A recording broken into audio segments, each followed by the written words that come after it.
What's up, gamers? It's Above, back with another video, this time with our first ever Grandmaster Nightfall guide. This was highly requested by you guys, so I decided to get one out for the Corrupted, one that most people have been struggling with on their own.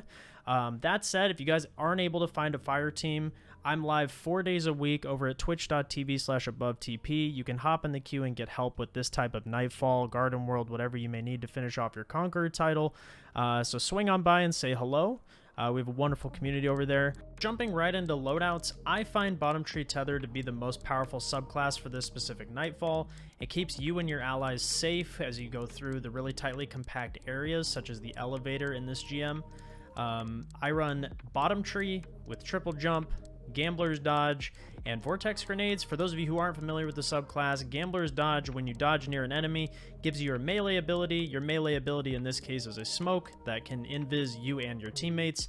And pairing that with 6 Coyote, you get 2 dodges, which means you have 2 smokes to make yourself invisible within a very short period of time. So very, very useful throughout this Grandmaster. I pair that with Oppressive Darkness. Obviously, when you throw a nade, you want it to do more damage. A very, very powerful artifact mod this season. And I run Special Finisher because Bottom Tree Tether super isn't very valuable here, so if you can generate special for you and your fire team, it's very, very useful. I run High Energy Fire on my boots and pair that with Counter Charge on the chest piece. Counter Charge, if you're not familiar with it, every time you stun a champion, you become charged with light, and every time I become charged with light, I get High Energy Fire, which means I do more damage to champions, making them easier to clean up. I also run Hive Armaments on the arms. There is a very ad-dense portion of this GM when you go between the Ascendant and Real Realms, where Armaments comes in very clutch against the Hive, especially because you're going to be using your heavy a lot to take down the Ascendant and Real Ogres, and so having Hive Armaments to make sure you're capped off on heavy ammo is very, very useful. I also run Taken Armaments as the GM is primarily Taken. As for my weapons, I went with Mountaintop, Subtle Calamity, and Anarchy. Everyone knows how good Mountaintop Anarchy is. Subtle Calamity might be looked at as a weird choice. However, if you haven't used an Overload bow before, I highly recommend them. They are extremely consistent. It's always a one-shot to stun a champion. You just have to keep a couple arrows on the champion as your teammates do damage to keep them from healing, so it's very, very easy to use. And I also pair that again with the Oppressive Darkness and Overload nades, so you can throw a nade, stun them, and then just keep them stunned with your bow, which is very, very easy to do. Anarchy's great for passive damage on champions, so you know, if your teammates stun a Unstoppable, you stick the champion with Anarchy, and then you don't even have to really peek. You can play super safe. Same with the 2 big Ogres in this Grandmaster. You can just kind of stick them and hide. Very, very safe way to battle this Grandmaster. As for alternate loadouts, you have Delirium, you have Wendigo. You can run something like Divinity if you feel comfortable and have your 2 teammates on Izanagi's Burden. You can also run double special with Mountaintop Divinity. You can run Xenophage. Whatever you guys feel comfortable with, feel free to run it. You'll kind of see the general cadence of this Nightfall as we go through, and any of those weapon setups will do just fine. As for the rest of your fire team, the only other subclass I would really say is essential here is Well of Radiance. So as long as you have one of those, I think you're good to go. And let's dive into the run. So right off the rip, we end up going to the right. This side of the entrance is much easier to navigate than taking the bridge head on. Typically, you'll be able to find the big phalanx that controls the door opening and closing right there by himself at the back of the bridge. So what we do is we head around on the flank and we just team this guy down. Once he's dead, it creates a very easy path, especially with the Invis Hunter that we spoke about before, to just invis on past everything in the Nightfall.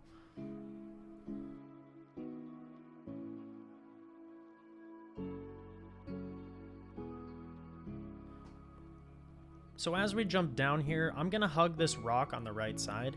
You'll notice I throw a nade, but I don't really continue to do damage on that side because we actually want to leave a couple enemies up over there to get our smoke back off of. So what we're going to do is we're going to play this rock for cover, and we're going to kill the enemies on the other side of the jump across there so that we can actually jump over and re-smoke ourselves to get through the encounter very quickly and safely.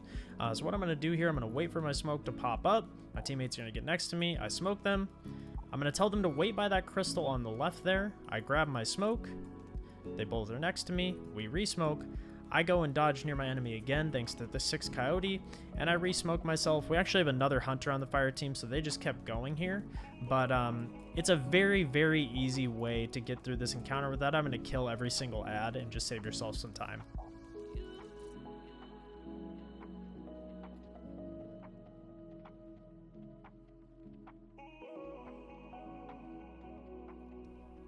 Now that you're at the elevator, this is going to be one of the more challenging portions of this Grandmaster. So what you want to do is you want to stack 2 sets of charged orbs around the arena. So we have a bunch getting ready on the left. We have our teammate rotate to the center, and he's going to have another set in the middle of the arena as well. I'm going to come over here and plant anarchy traps. So if you are running the anarchy loadout that I recommended, this is a really easy way to clear ads very, very quickly as they spawn. As for the 2 different piles of orbs, you want to have 2 different sets, because if you get flushed out of a certain area by ads, they're rushing you. You want to make sure you can run to a different area of the arena and have orbs available to you to break shields if you haven't already. You'll see here that we break the shields very, very quickly. This is the exact approach you want to take. If you wait too long, things can get very, very hectic. The bosses do a lot of damage, so make sure you're breaking them as soon as you possibly can. As the second wave spawns, you want to be at the back of the elevator to make sure you put as much distance between you and the waves of scions and the champions. The champions will be shielded and they will rotate randomly either right or left. Sometimes they can even split, which is kind of unfortunate RNG. But you want to make sure, again, that you have these balls set up in different areas around the arena, so as you rotate, you're able to throw shields, do damage, and break any shields you haven't broken already. You'll see my teammate pushed up too far and ended up paying the price for it. Again, you want to play very, very passive until the champions start to flush you out of your original position. Then you can feel free to rotate out the arena, as long as you're, playing safe, obviously. Make yourself invis, do whatever you need to do to stay alive, and damage the champions as you go. Now that you and your team are starting to finish killing the champions, once they're all down, you'll notice you probably have a few charged orbs left over on the ground. Make sure to grab these, 1 per person, and bring them forward to the close left wall at the entrance of this arena. You'll be bringing these balls with you throughout the entire GM, so make sure you put them in a safe place while you guys clear ads. There will be 2 shielded knights, a bunch of acolytes, 1 unstoppable ogre, and a massive shrieker. So make sure you guys take your time to clear the ads safely as you normally would. Don't push up until these things are dead, and then make sure that you bring the balls with you. The knights will push back into the next room underneath the shrieker once you've killed the champion, so you're free to push up at this point. And then I would just say put the balls in a safe spot that you know that they won't roll away. It's very easy to have that become an issue throughout this GM, so take your time, put them in a safe spot, and then engage the ads as you need to.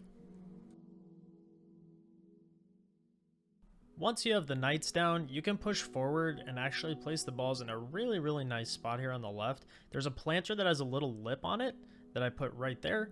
It allows you to engage the ads without having to worry about the balls rolling off the edge. In this room, there will be 2 unstoppable ogres, 2 shriekers, and 4 knights. So you want to make sure that you take your time, work together as a team. And again, like here, you can see the anarchy is just doing passive damage. This is one of the reasons I recommended it. Super easy. You can just melt the champions. So push up. You guys know how to do this part. Just make sure you kill the ads from safe spots, and then you're going to come back for the balls in a second. So now that the ads are down, we come back and we grab our charged orbs. We're going to push up, and you actually want to make sure when you get up to the staircase that you wait for your teammates about halfway up. If you go too far, you'll actually spawn in the ads prematurely, and it can lead to some wacky things happening, and you'll see here in a second. So what we want to do is you want to wait for all of your teammates. Once they're all here, you guys can start heading up the stairs, and you want to place the balls on the bench to the left. This is the only spot that I found in this room where they don't roll off. Make sure you put them there before you get castaway. You'll see the castaway timer there starting to tick down 5 seconds before we get castaway here. So wait to kill anything in this room.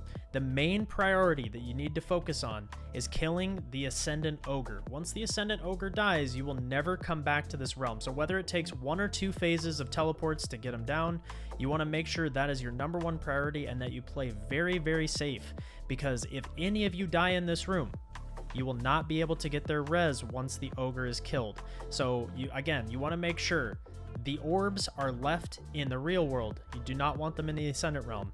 If your teammate dies or an orb is left in the Ascendant realm when the Ascendant Ogre dies, you will not be able to get them back. So make sure you follow those 2 instructions, and this room will be a breeze. So in our run, we went with the safe 2 phase. You'll notice that the ogre is very, very low when we come back in. I stick the ogre. Again, another reason Anarchy is so strong, it can stick and just hide in the back of the room like a little hiding herald, so to speak. However, now everything in the Ascendant Realm is dealt with. Keep in mind, this is not a Platinum run. This is a Conqueror run. You are trying to clear this GM as easily as possible. Yes, we're killing some champions. A lot of them are necessary, though. Some of the ones in the Ascendant Realm, like, right, you're never going to see them again. There's no reason to stay there, waste your time clearing them. So here, there's one unstoppable ogre in this room, along with the big normal ogre that you see on the right there. Those are the 2 priority targets in this room. Ads are going to be rushing you. Feel free to use your tether. This is pretty much the only time the tether's really valuable in this Nightfall. So feel free to use it. Again, get special finishers as you guys need. Make sure you guys focus on the ogres right away, and then just take your time clearing this room. So now that the ogre is down, we're going to push left, and we're going to clear the left side of this room. Not too much explaining to do here, just take your time. There will be some shielded knights, a bunch of acolytes, and other ads, so just make sure you take your time. Don't really rush through this part. You're going to have plenty of time in the Nightfall, so again, just push up, clear everything, and then there will be 2 more unstoppables on the far side of the gate. Now that the room is clear, we're going to push up, and you'll notice that the unstoppables do some of the wacky here. They always get stuck in these gates for whatever reason, but it makes them very easy to kill. You can actually shoot right through those gates. There are always 2 here, though, so be very careful pushing up. Sometimes they get stuck on the other pillars. They're absolute dorks in this room, so make sure you take your time. Don't push up too far. You'll see he's hiding right there on the left. He's stuck again. He'll push up here in a second and we'll melt him. So once those 2 are down, it makes it very, very easy to start to collect ammo. It's pretty much just Thrall in front of you, so you'll be able to cap off ammo and then approach the 2 overloads down below. The only other thing to note is that there will be snipers on the right and left cliff sides there, so make sure you take them down. I took the right one down. My teammates are working on the left one. So once we have those down, we can do special finishers, focus on armaments, do everything you need to do to get ready for the champions. You also notice that we haven't grabbed our charged orbs yet. We have been keeping them in the safe spot at the back of the room, so we're going to head back, grab the orbs, and then we're going to come back and take care of the overload champions.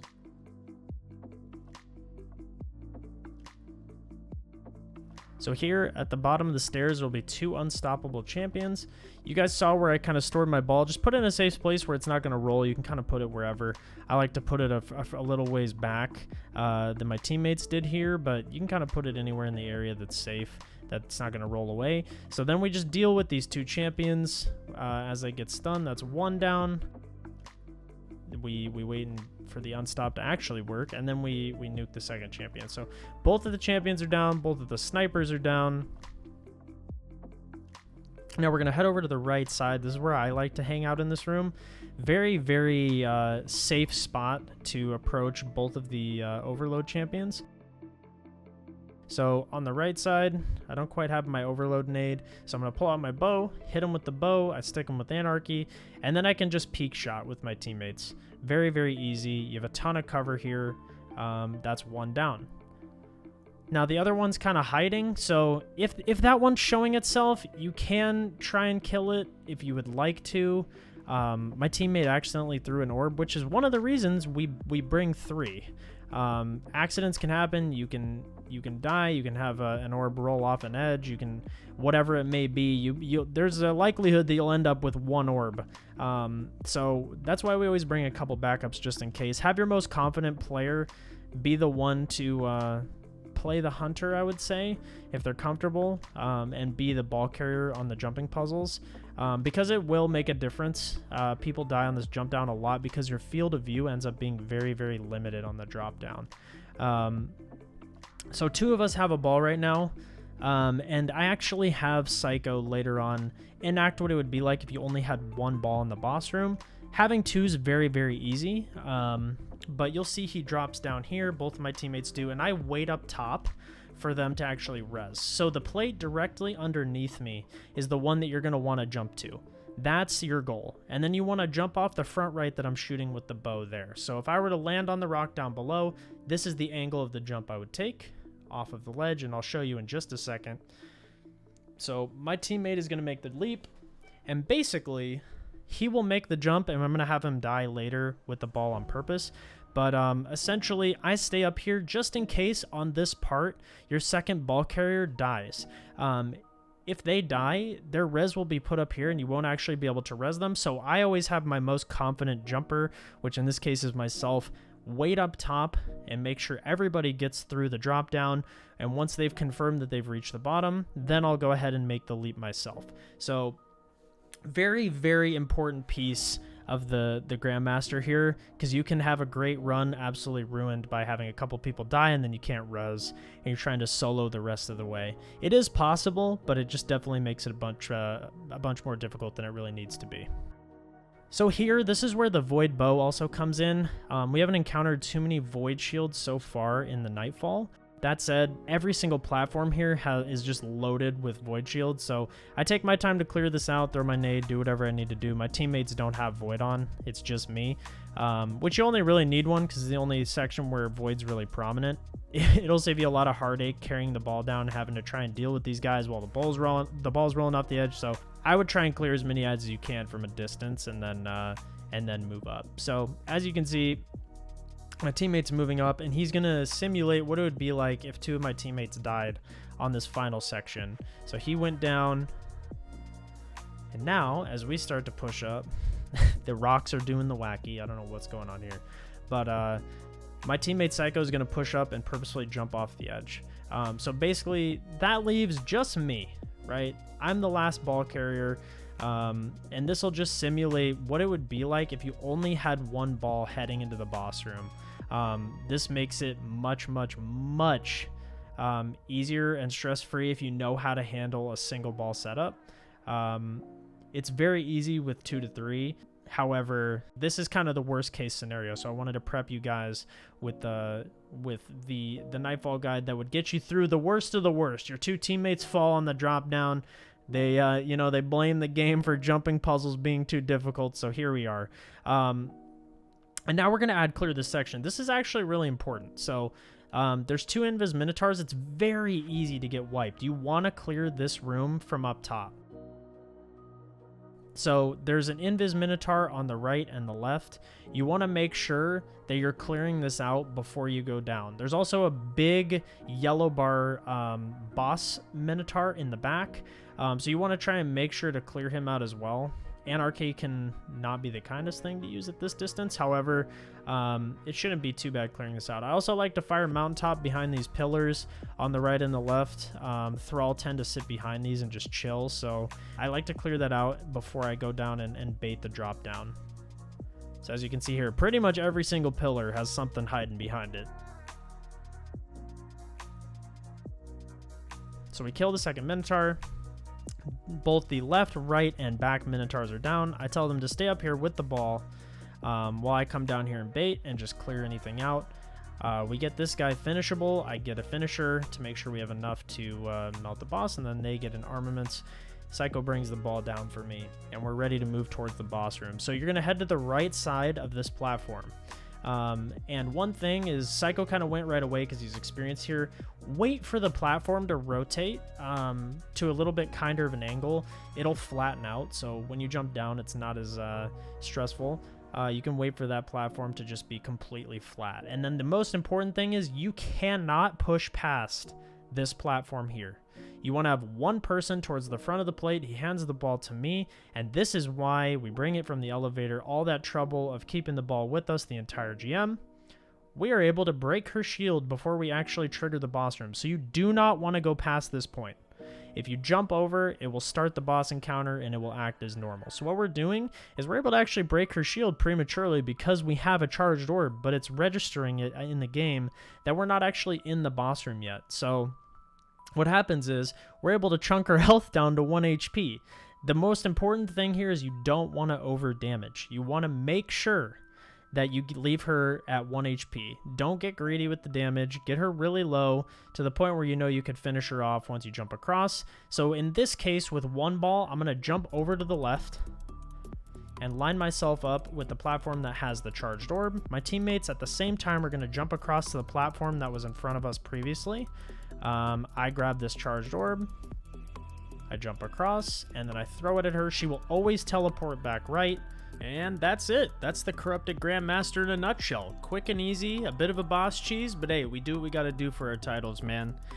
Thank you guys for watching. If you ever want to catch me live on Twitch, you can catch me on twitch.tv/AboveTP 4 days a week. We do a lot of GM helps over there. So swing on by if you don't have a fire team.